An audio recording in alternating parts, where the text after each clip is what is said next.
Hayotda hamma narsa shunaqa oson bo'lsa, shunday qo'limiz o'tkazsak tayyor bo'lib qolsa. Sehrgarga o'xshab. Lekin har qanday sehrni tagiga menimcha eng katta xizmat yotadi.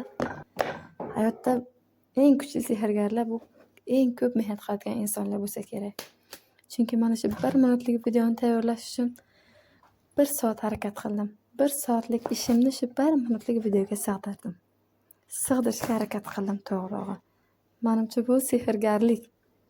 Lekin bu 1 minutlik videoni ichida qancha xizmat, qancha harakat, qancha mashaqqat yotibdi. Lekin buni hammasini sehrgar biladi.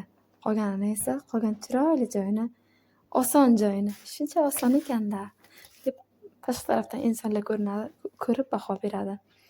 Har doim ham ko'rgan narsamiz biz o'ylaganchalik oson yoki oddiy bo'lib tuyulmasa kerak. Chunki oson ko'ringan har qanday mehnatda menimcha mashaqqat, harakat, urinish bo'lsa kerak qayta-qayta. Chunki